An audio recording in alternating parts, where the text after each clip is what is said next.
All right, folks, it's time for World Politics. I see I've got one of the co-owners with me, Kim Calhoun, as well as Sasha Starr, and we'll talk about a number of the things that are happening on the political front. I've already seen one story that I'm sure will catch people's attention because Trump is already claiming election interference and all along those lines because there's been some new information released as far as what Jack Smith has got going on and all along those lines. So definitely there's been a filing in the Trump election case, and definitely folks are paying attention to that because definitely the judge unsealed new evidence against Trump in the January 6th election interference case. And Trump is claiming that the new Jack Smith filing is election interference. So we're going to bring our folks up, see what they think about that, and maybe some other things that are going on the political landscape as well. But I'm going to bring up Sasha Starr. I know he follows a lot of things that goes on in the political landscape, as well as Kim Calhoun, and we'll see who else wants to join us as well. But what is your take on this notion of election interference? Because apparently that's what they're claiming, and I do know that there have been some accusations as what the Russians may do or may not do in terms of election interference. But apparently, I guess Trump is saying that the timing is a form of election interference. So, what is your take on all of this, Sasha? In my opinion, everything what Trump was doing for the last 8.5 years, it's all election interference. It's all crimes, one after another, including rapes, including just name it. There's hardly any crimes that he hasn't committed. So that should not be in news. Okay, so his electorate, what, about 30% of the votes, they will vote for him regardless, even if he will change his location. Let's say he will fly to Russia and he will be in Kremlin, standing right next to Putin. They will vote for him anyway. So that should not be surprised. Now, the Democrats and independents, that's a different story. That's probably what will, especially independents, will decide this election. And once he will lose this election, then there will be, like many people has predicted already a long time ago, he will be in jail. He will be in trials until the rest of his life. I, That makes, go ahead, Kim. oh no, why do we keep going over this? Doesn't matter. I mean, we're already into a new election, and and what is it? What is he going to do? Start another riot at the White House? Every time something happens, people just rise up with pitchforks for him. But he is the world's greatest at playing victim, and people want him to be a hero and their leader. That's kind of scary. Also, I just have this problem with people who don't like being fact checked. I mean, I get fact checked all the time. You know what? Anything I say or do, I try to make it as honest and as fact based, evidence as possible. Sometimes that can be wrong, but fact check me. And you know what? If you find me wrong, we'll fix it. But I'm going to be honest and upfront as possible. I have no fear with that. But I've been watching the debate again, and the part where JD Vance goes, "Wait a minute, I thought we had a policy of no fact checking in this debate." It's like that wasn't read in the policy when they said these are our rules. So this is what I want to explain to people because there's been a lot of media spoofing on this, and I want people to understand that when you go in to do interviews with high political figures like this, no matter where you go, you're going to get a list of things that you can and cannot do. And odds are, prior to this debate, somebody handed in a list of contract things that could or could not be done. I don't think Walt handed anything in because he's about as open book as Forrest Gump. And sounds like him sometimes, but that's okay because that's honest. But you've got somebody that not only gets pissed off because he's being fact checked and that he's honest, it's because they bust him lying all the time. So, I mean, why would anyone want that for a leader? I mean, Sasha, it's just. Trump is not a leader, neither is J.D. Vance. No. J.D. Vance, he is building his career as he's done all his life through all his developing the right connections, talking to the right people. He polished himself well enough to be on the front lines. However, he's not contributing anything to Trump's campaign. Sometimes, if anything, he contradicts him and he's trying to correct him here and there. Now, Trump is a hopeless case. This is as many as 700 Republicans signed a letter, including prominent like Justice Lucic and many others, saying generals who worked with him that he should not be even close to the White House. He should not be elected as a president at all costs because it's a great danger for American people, and that might as well be it. And hopefully, people will listen to what these esteemed generals and politicians and judges and just name it. That's what they said. So what else? Well, I mean, and I want to point out something, and maybe I misunderstood something about the election interference, and I think that he's saying that all of these charges against him are interfering with his election right now. But people forget that they use this kind of political warfare against Hillary Clinton. Like a month before the election, she got accused of doing a lot of things that really, when they finally fact checked it, it was lies.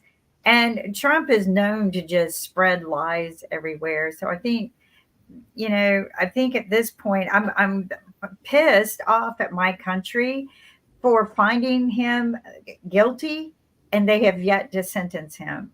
Anyone else would have been sentenced by now. Well, thanks to Supreme Court, who delayed on purpose several months the case that was already decided, another one in New York and so on, and they kept the issue of presidential immunity, which never in 250 years was never even discussed. How president can be immune? I mean, he is one of the citizens. I mean, he was not president before he became president. He was elected. So he was maybe a senator, maybe he was a businessman. But he is. So he was subject to a law. And all of a sudden now, when he's elected president, no law is applying to him anymore. So he's what? He's a god? Because even king and the queen of England, even they have to obey the law. They cannot go out and start killing people all of a sudden or so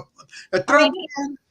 He's been found guilty, convicted and found guilty, but they won't sentence him because he's running for president. Should everyone on the chopping block of going to prison, should they all run for president to get out of sentencing? Actually, it was said that according to Constitution, if he is elected, he can still be, even while he is in prison, but he still can be a president and make some accommodations whatever time he's. Why don't they just go ahead and sentence him now? Why the delay? That's what I don't understand. Well, from what I understand from lawyer friends and everything, you can delay sentencing, you can get continuations, and it's been a series of continuations that he has done and everything. And it's not that uncommon for people that are facing different things, including death sentences, to get continuations and everything. So I'm not overly surprised by these continuations, but I do find it kind of ironic, with y'all's term and everything, that it is being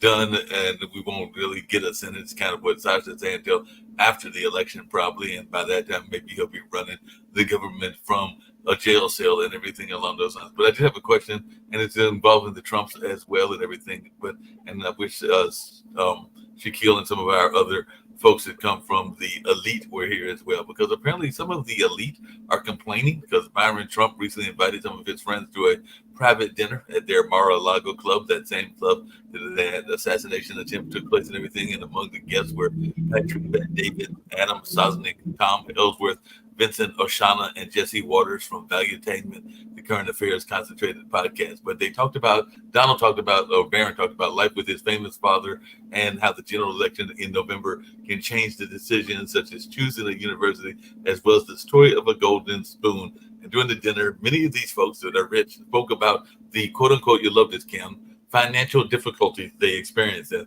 so listening to the other men at the table, including Patrick Bet-David, an entrepreneur man, shared stories of their struggling economic lives and how the struggle influenced their lives. These are rich brats. How much struggle are they having and everything? So I just wondered your take on that, because even Byron chimed in with his own more unusual story. He said, yeah, same here. I mean, I was born into a penthouse of a building all the way up top. Life was hard, he joked before launching into a story about being fed with a silver spoon. He remarked, who would ever eat food with a silver spoon? Mine was gold. So definitely, I just want y'all take on this notion of these brats basically thinking that they've got some sort of economic problems.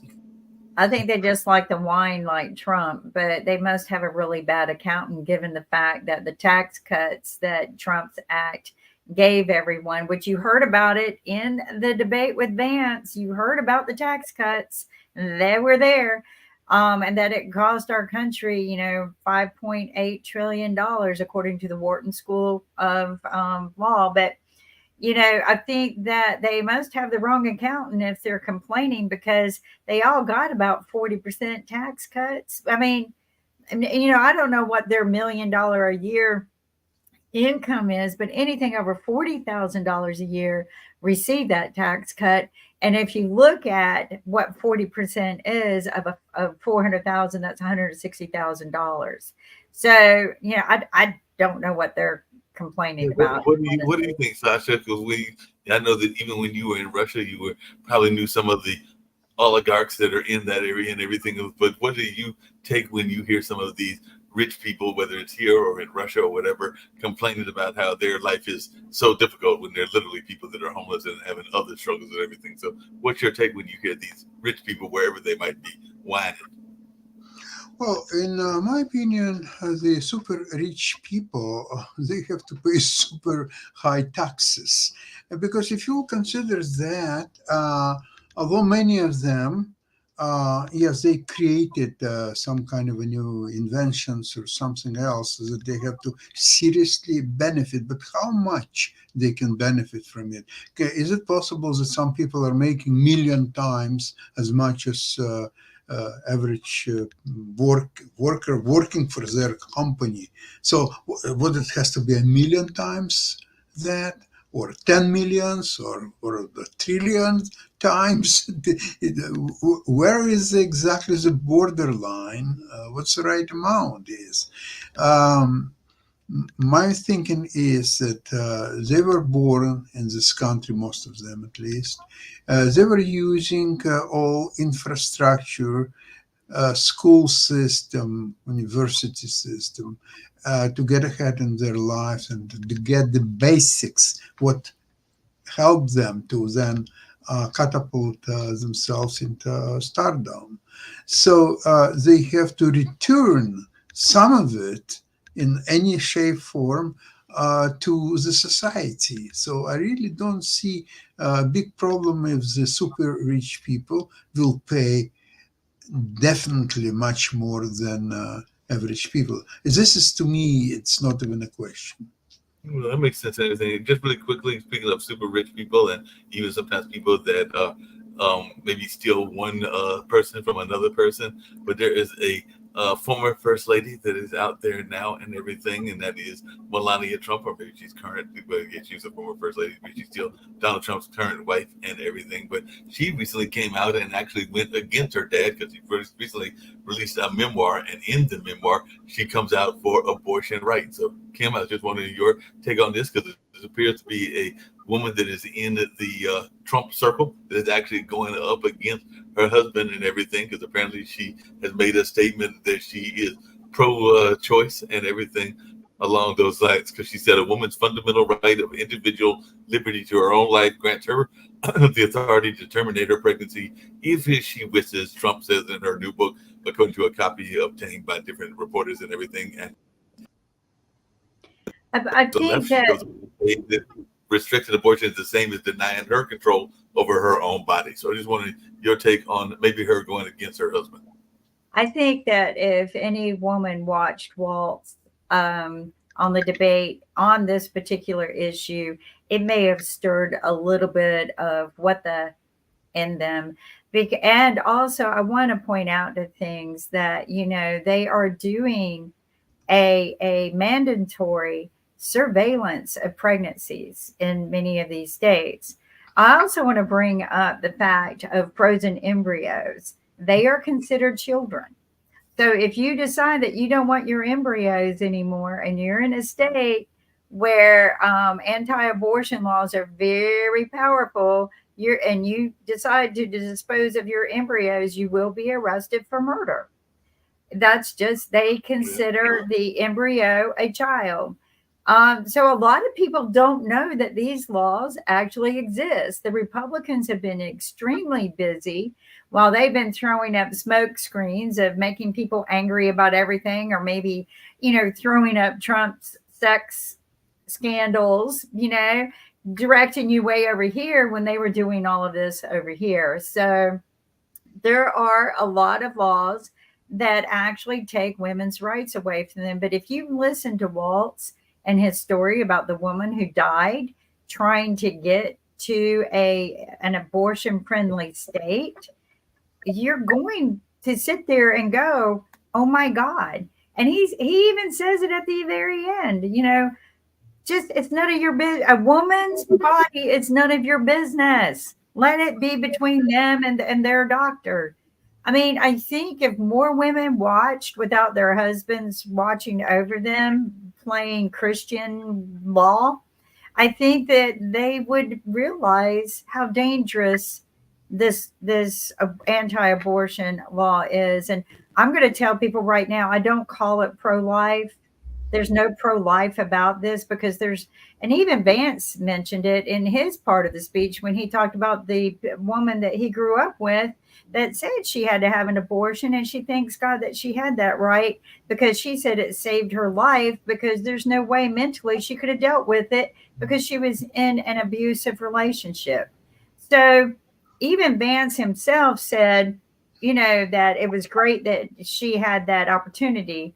But then he went on and on and on with waste of air nonsense about, these abortion laws. So I just think that the Republican Party is very confused about what a civil rights are in our country.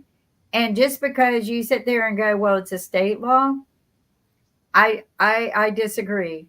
This has ruined our country. Just let women do what is right for themselves. I don't think that you need a law, especially there are 50 states, so you have to have some laws that there are abortions are allowed. And some other states say that it's 16 weeks or 12 weeks or 13 weeks or 25 weeks. It just doesn't make any sense. Why there need to be such laws at all? No, it doesn't. Kim, earlier when you were talking about embryos, I was thinking about the artificial insemination. How does it work? Let's see. If embryos are what the Republican citizens, their children or something. So, but some people, for example, they're going and they're being paid for providing the specimen for insemination. So if they are being paid, it could be considered a child trafficking. I was just going to say that. Oh my God, you nailed it. Are we child trafficking now? And there's the whole question about IV infertilization and things like that. But the other problem I have is what if you insert it and the baby dies while you're inserting it? Is that murder? I mean, you're taking a child that is a frozen embryo. You're taking a child alive, and now you're endangering it because you're moving it from one place to another. And now we can't dispose of any of these. So I hope everybody's got their banks paid up so that they don't get in trouble for murder. I don't know. Child trafficking. I like that one. Sasha, I'm It going to is. use that. It I hope is. you don't As mind. long as you recognize that embryo is equal to child, then it's a pure child trafficking. You have to call police right away. That's Usually, right. Maybe I should report child trafficking on the in vitro places. Maybe I'll raise that question with That's JD. a good question, and tied into that, and tied into other things. Because when I went to one of my other jobs earlier today, it actually came up in conversation and everything. And we kind of alluded to it before. But what is our thoughts, even on the political front? Because it has come up in the political realm around AI and workplace automation. As a matter of fact, there is a author by the name of Yuval Noah Harari who wrote a book called Workplace Automation and the Uses. That's because a lot of the strikes, including that with the dock workers, that with the Hollywood writers, and a number of others, is this notion that if we're not careful, a lot of the jobs that we have been used to being done by humans will be done by automation. Matter of fact, I talked to a lady today, and she literally told me that she got a massage by a computer. So the computer would sit there and be able to put the settings and do the whole massage and everything. And we might see a number of things like that. So you're in the investment space. I know you're big on NVIDIA, Sasha, but do you have a fear that there might be a lot of us that are getting ready to be trained in jobs that we don't need and everything? Matter of fact, that same person told me, and I hate to tell Nick this, and I hate to tell old Dan Worthington this, but apparently there are several computers out there that are learning how to be lawyers. So you might, the next time you go to court, well, maybe not the next time, but soon, I'd say within the next 5 to 10 years, you may be represented by a robot that can probably handle the case better than Nick and some of the lawyers that we know personally and everything. So what is y'all's notion of the fact that we as humans may be a useless class? well, if you remember Industrial Revolution in England back a couple centuries ago, there were a lot of jobs that disappeared as a result of it, and yet society somehow reformed itself and figured out how to deal with this new phenomena. And the same thing will happen now. You cannot stop progress where you have deliveries done by driverless cars, for example, or Uber will be driverless car, and so on and on. And you just have to figure out some other jobs to assume. And in my opinion, the most promising jobs is where, at least in the near future, the practitioners will not be easily replaced by artificial intelligence or any other machines. So, for example, if you are a physiotherapist, for example, or some other, when you have direct interaction with the patient, for example, so you don't have to worry about the outsourcing these jobs to China, or the robots will change you. Well, robots could, but not in our lifetime span. Probably it will happen maybe 100, 200 years from now, but not so soon. What's your take on that, Kim? Like I said, you're in that field. You've definitely done some research. You're an engineer by trade and everything. But what's your take on this notion that some of these jobs may be outsourced away by robots and other things? And AI has been a popular conversation even in the political front. Well, we've known about this for years, and it's been happening over the course of time. This is what I tell people: if you're a good engineer and you're developing AI, program the AI to outsource the CEOs. There you go. That's what I would do. I would reverse engineer everything I was instructed to do. But it's part of the movement that has been undergoing development for the last 20 years that I'm aware of. I mean, at NC State, we've had, the quantum computers just waiting for somebody to be able to utilize them with AI. AI was intended to provide quality of life and quality of service, not replace.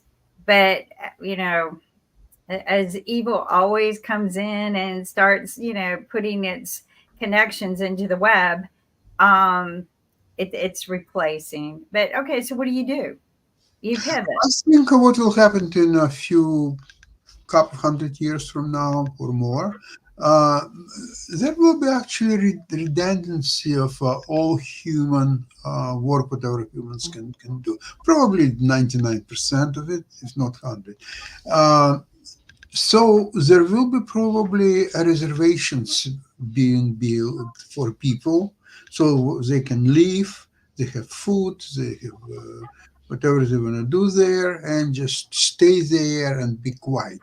And they will not need any money because they don't have to drive anywhere. They don't have to go out. Everything will be supplied, the food and the clothing, and so they can stay in these reservations and leave.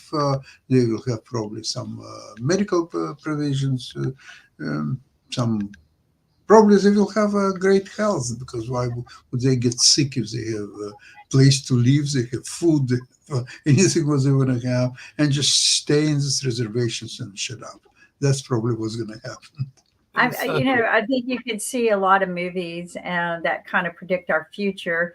I'll tell you what would be a hoot is AI gets control of us, and they just replay our presidential election over and over and over of Trump and Biden They might just keep playing it over and over again, like you said. over and over and over. They repeat it over and over. But Sasha, one of the things that came up in one of my conversations that has actually come up a couple of times with friends and everything, and a couple of our shows, you have brought up this notion of martial law and everything along those lines. But I've got a number of friends that are of the opinion that if America ever came into a very dangerous situation, that we would not be prepared for it. Because one of my newer friends was telling me how her husband is a survivalist to some degree, so he does all that kind of training and knows how to kill his own food and do a number of other things out there and everything. But not everybody has that kind of training. So I was just wondering, how prepared do you think America is for a disaster or for something, a calamity, if it was to come into this area and everything? Because I'm of the opinion that a lot of people,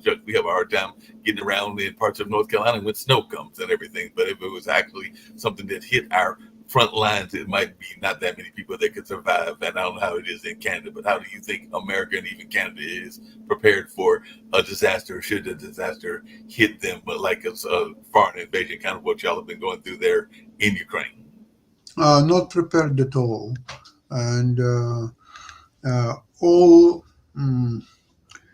data suggests that the West, NATO, United States, they will be in confrontation with Russia no later than 7 years from now, most likely earlier than that. And there has to be a massive preparation to that. The bunkers have to be built.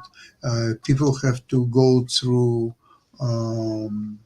I would think that mandatory military service would be quite helpful, but if people will not go for it, then something different would have to be invented, because right now people with all this LGBTQ, all the sex operations, and all that stuff, what's on people's mind, that's not the way to prepare for a major war. Well, along those same lines, and Kim, I don't know if you got any thoughts around this. There's this notion that some people are thinking that is being taught in the school system. I've even heard one of our panelists say that and everything, and like a couple of panelists say that. But like I said, when I did the interview earlier today and everything, the person that was interviewing me and actually runs our film festival is a member of that trans community. As a matter of fact, they had a triangle, and a part of that triangle was apparently a symbol, ironically, Sasha, that came from Germany, Hitler's Germany and everything. And it was a symbol, I guess, to let people know who was part of that society, and all along those lines that they might be going to their death and all along those lines. But I just wonder, how concerned are we that there is like this growing trans population, or that it is corrupting our society? Because I know that there are some people that are of that opinion. I actually don't think that they're that big of a threat, but there might be others that do think that they are a threat and everything. But I just wanted your take, because I know the right definitely likes to paint them as the boogeyman, just like they painted the Haitians as the boogeyman. But I just wanted y'all's take on how concerned should we be around trans rights? I don't know. I'm not personally concerned about it at all. I think it's a private business of how people want to conduct their lives and their preferences or so on. So I'm not concerned about that at all. I don't think it should be brought up as a discussion point or anything significant at all. I just don't see I it. just Here's the thing. I think we're drawing attention away from or at things that are taken away from things that we really, but I think it's, some people use it to shame, some people use it as a political platform. I think all humans in the United States should be given the same human rights, and we're not. And that there's, like Sasha says, there just shouldn't even be a conversation about this at this point. Everyone should be have the freedom to be who they are and do what they need to do. And if somebody needs a surgery, I'm going to get after some of these stupid Republicans. How many of you have had plastic surgery? Do not say a word about someone who is trans wanting plastic surgery to make changes to make themselves happy. Because I'm going to tell you right now, I know about 90% of the Republicans in my life have had plastic surgery. And they need to shut it. And especially when it comes to this, just let people be who they are. You know what? I like Waltz's advice. Mind your own business.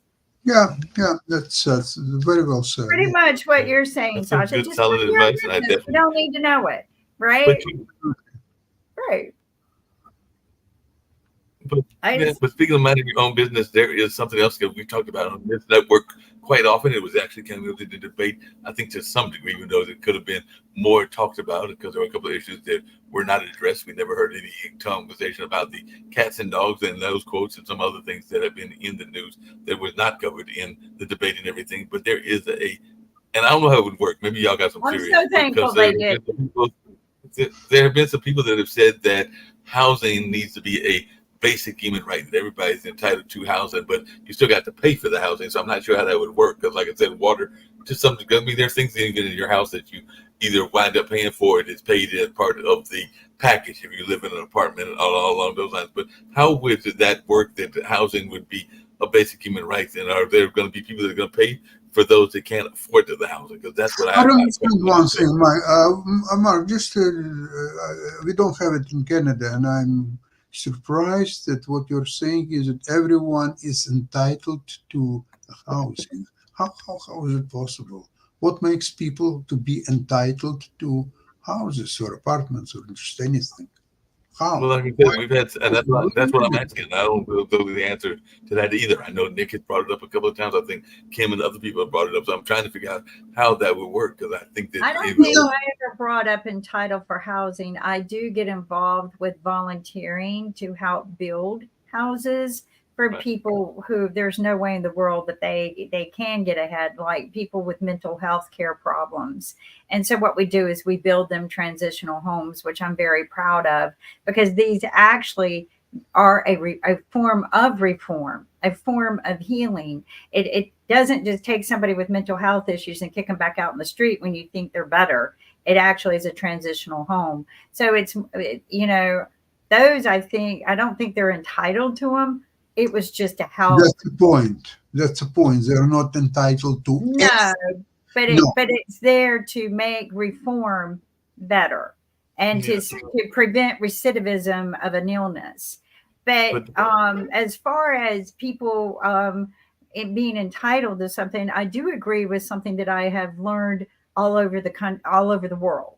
In every country that I've gone into, the government and the people all believe that they're entitled to health care that is either Oh, there's story. affordable or free. Yeah. And in all of these countries, and I don't believe in giving away free things. I really don't. I tried to pay for it, and they go, no, we don't do that. But in all of these countries, the healthcare isn't worse than ours. It's actually more efficient and better because they're not sitting there going through things of will insurance cover this, won't insurance. They don't hire more admin staff to take care of that kind of crap. They have all medical staff. When you walk into the hospital, intake is a doctor. I mean, I was so blown away with the efficiency. I just, people go, maybe God keeps making you a little bit sick every time you go somewhere so that you can see what it's like in every country. And it's been an eye opener for me because I have heard my whole life that these other countries, they have healthcare that is worse. No, And it's not. No, It's they've better. actually got better. Yeah, they've actually got better healthcare. But part of the thing, and I Sure. guess that's kind of where Nick is going with the housing, is that, and maybe there's got to be some sort of uniformity. Because one of the things that I have heard, and this is very much true, is that part of the reason, like even that where we are here in North Carolina, you and me, Kim, and everything, that people are flocking down here is because if it costs, let's say, a good two-bedroom apartment in Maryland or New York might cost you like $3,500. If you can get that same kind of apartment down here for like $1,000 to $1,500, we down here complain about that because we think that that's expensive, but they're used to paying $3,500, so that's a steal to them and everything. So there's got to be some way that maybe the pay can be a little bit more uniform and everything, as well as the cost be a little bit more uniform as well. And I don't know what that would be, but maybe that's what the folks are thinking about. It can be a little bit more. it's hard for me to imagine of some kind of uniform prices because one prices are in New York or Los Angeles, some other prices would be in Idaho or in some Alabama or some other states. Uh, Also, each house, each property is owned by somebody.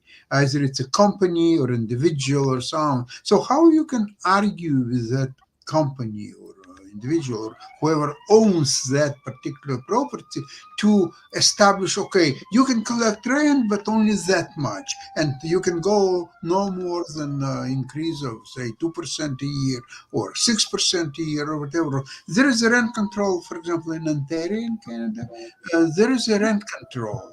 I think it's 6% a year increases, which is quite fair. It's not over the board, and it's still 6%.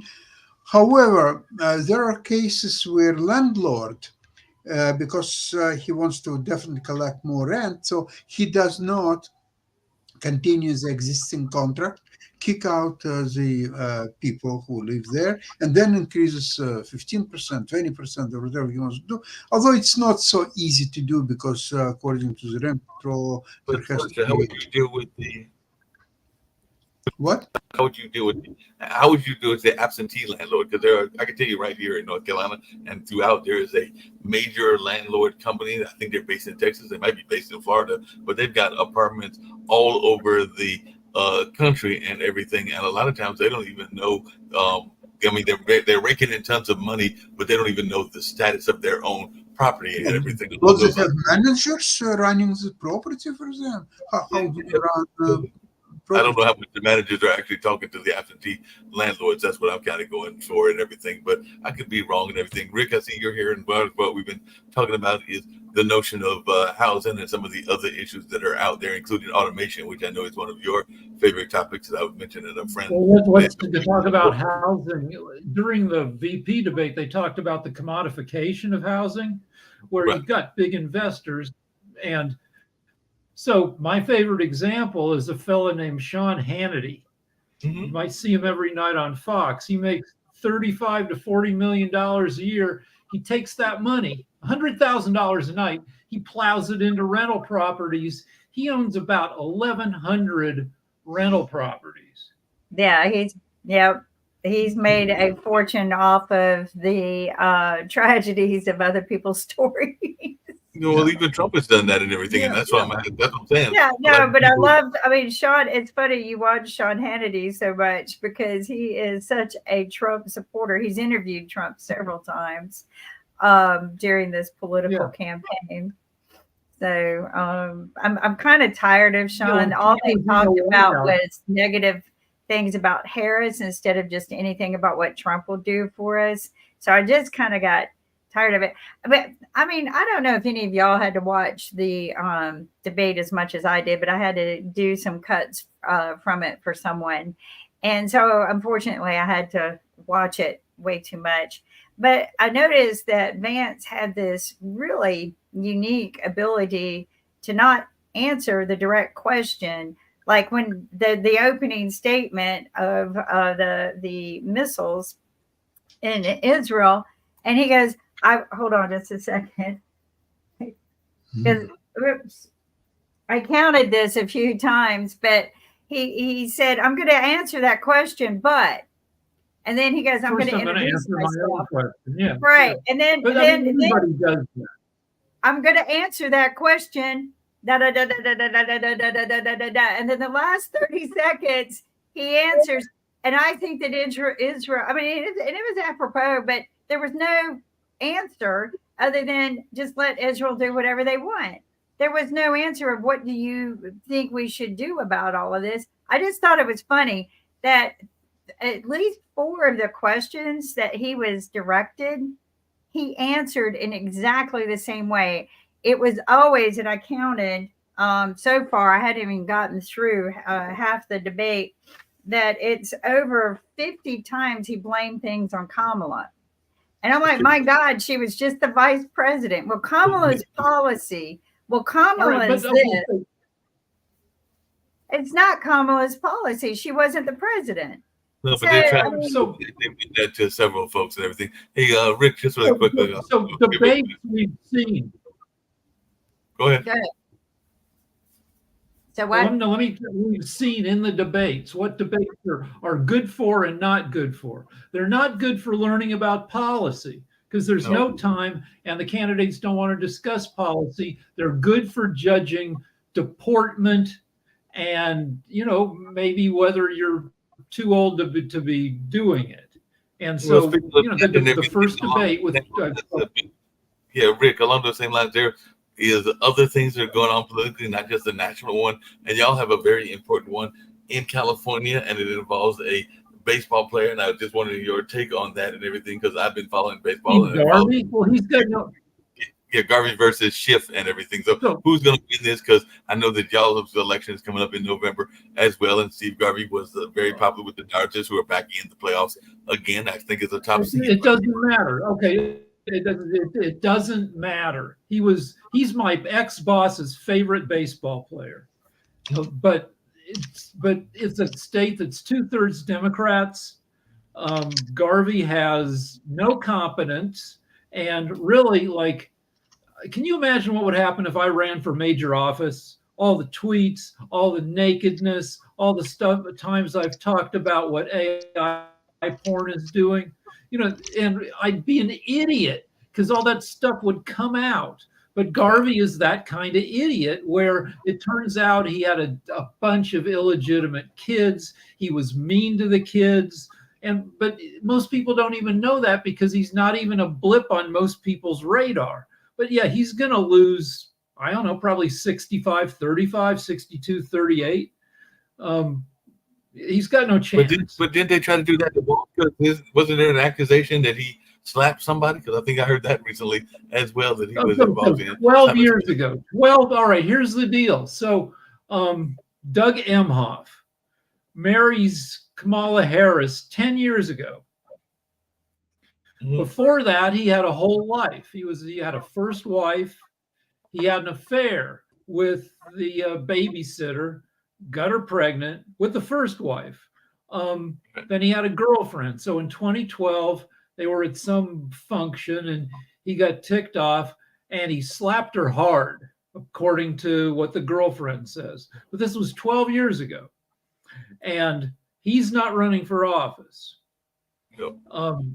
His So, wife is running for office, and he's not running for office. And all of also, those. his first wife is campaigning hard for his second wife. His first wife is totally behind them. So whatever issues they have, they seem to have worked out.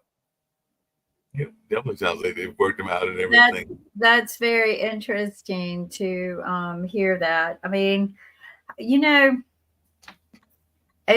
politics have gotten way out of contorts where people are going to pull up things, that go back to your childhood.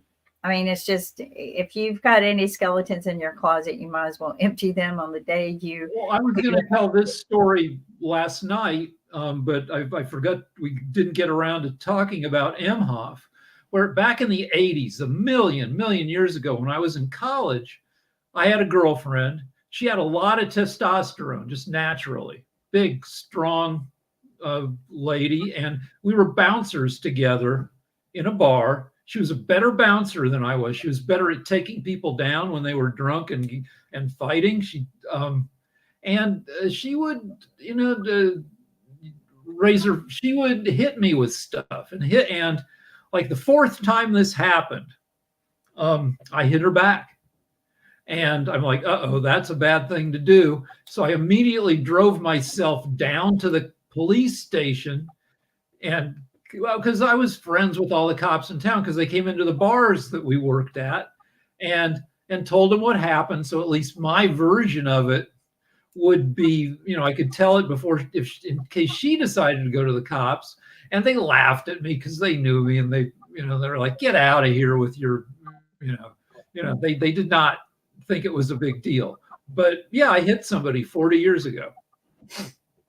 Yeah, I mean, on those same lines, Kim, I was talking to a new friend of mine, it's a new acquaintance and everything, and they actually spent some time in the pen because they did something that I know that you're big on and everything. They did self-defense. Somebody was trying to attack them, and they stabbed the person and actually wound up serving time. I think the person survived. So I do know that sometimes people can be attacked, and when they're attacked, they do self-defense, and you don't always get off as you would think you would on self-defense. So I just wanted No, you your don't. take on that and everything, because that's one of a couple of times that I've heard that people have served sentences even though they were in the right because the person was attacking them and all they were doing was trying to fight the person off and everything. But as you know, because you helped to create an invention, sometimes the person that is in the right is not always the one that gets the justice that they deserve, and sometimes they even wind up serving a sentence. I think in this particular case, this particular person's case, it was a limited sentence. I think they served 3 years, but that's still 3 years of their life that they're not going to. It probably depends on the state. Like, you know,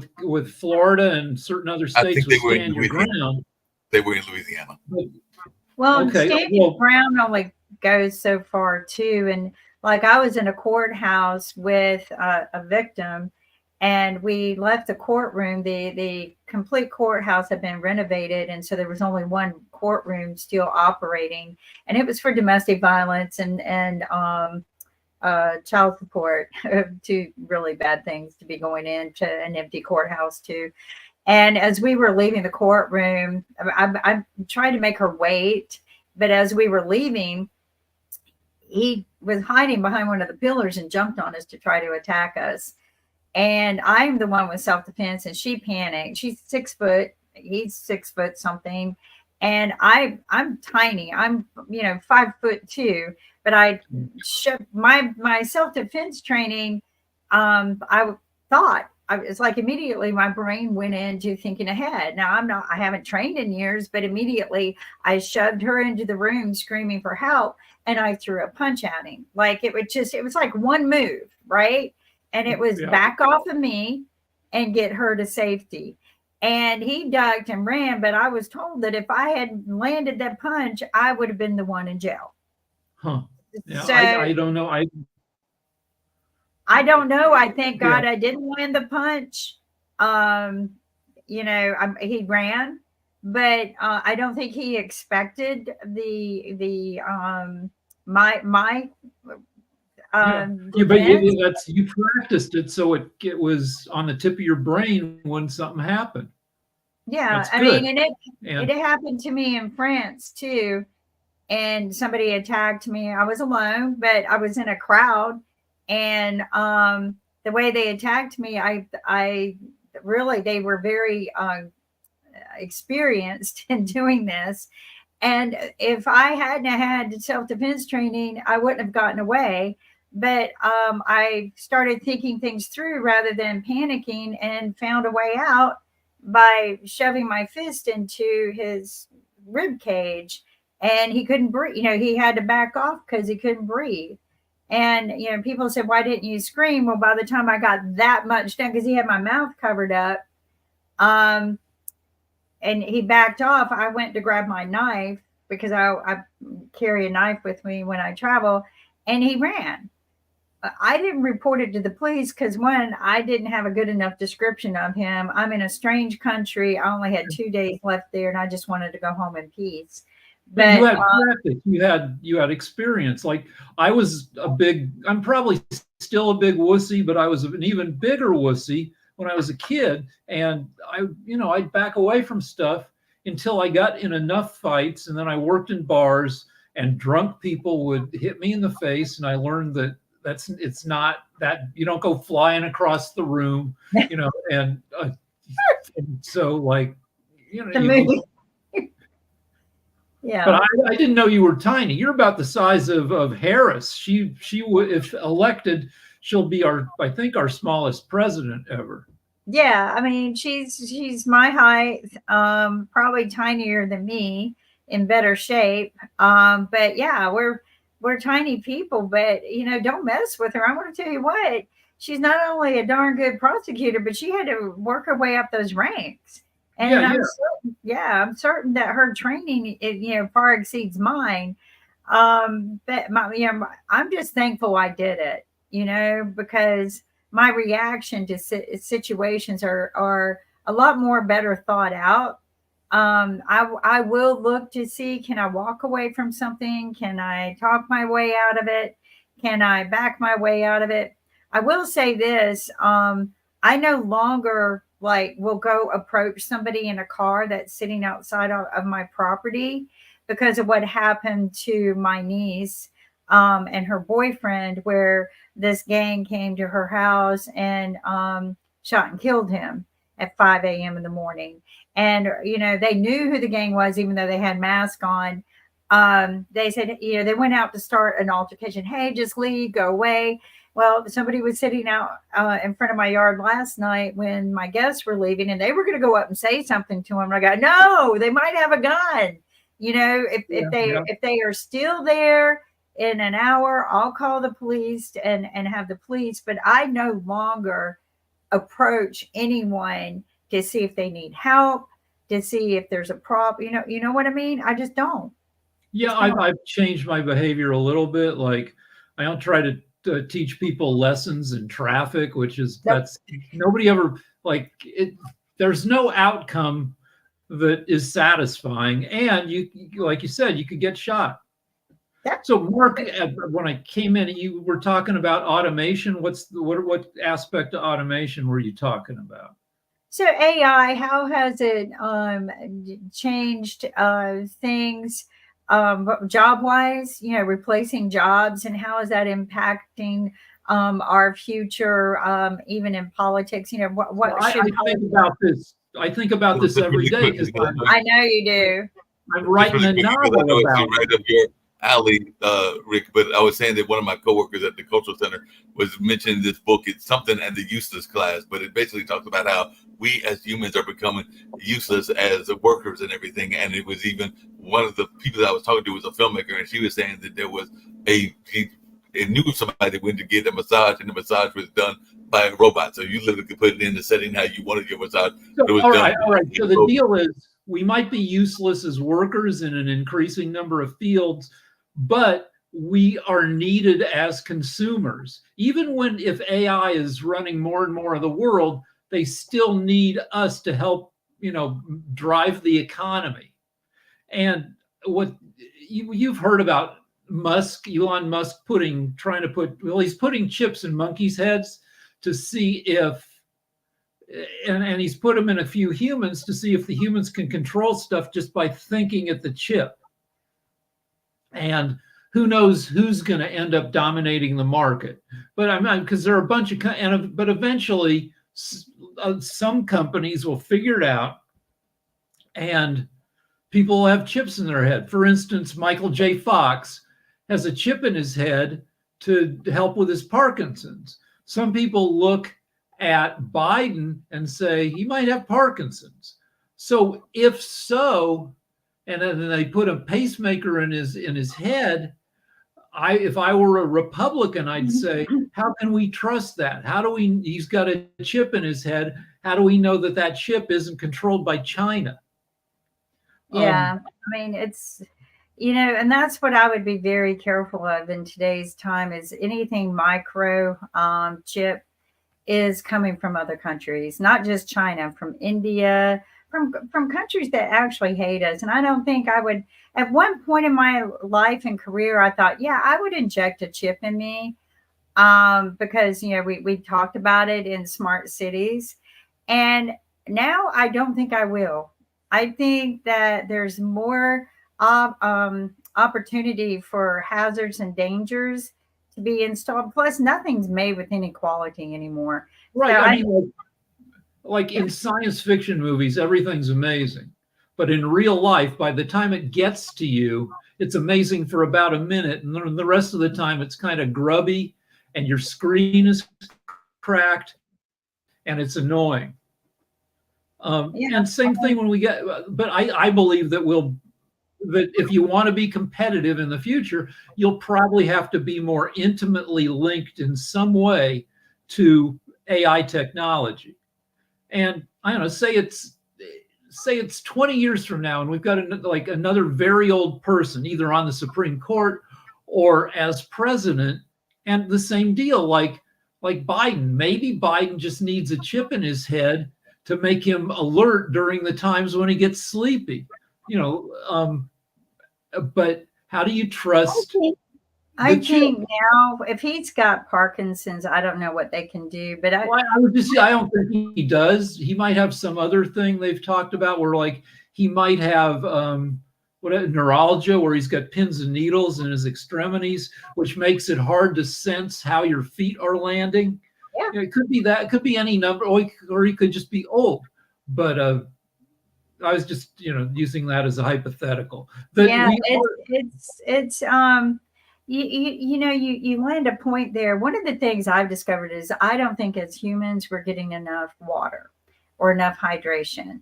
And I think majority of our mental and health problems, like especially your heart wants to absorb hydration. And so it's going to absorb anything that's coming through your body. So if it's fat and all you've done is fat all day and no hydration, it's going to absorb that. So after watching a lot of family members suffer from a lot of health problems and mental problems, I just think we're not hydrating enough. So I've started, when I had severe PTSD after my husband's death, I started hydration.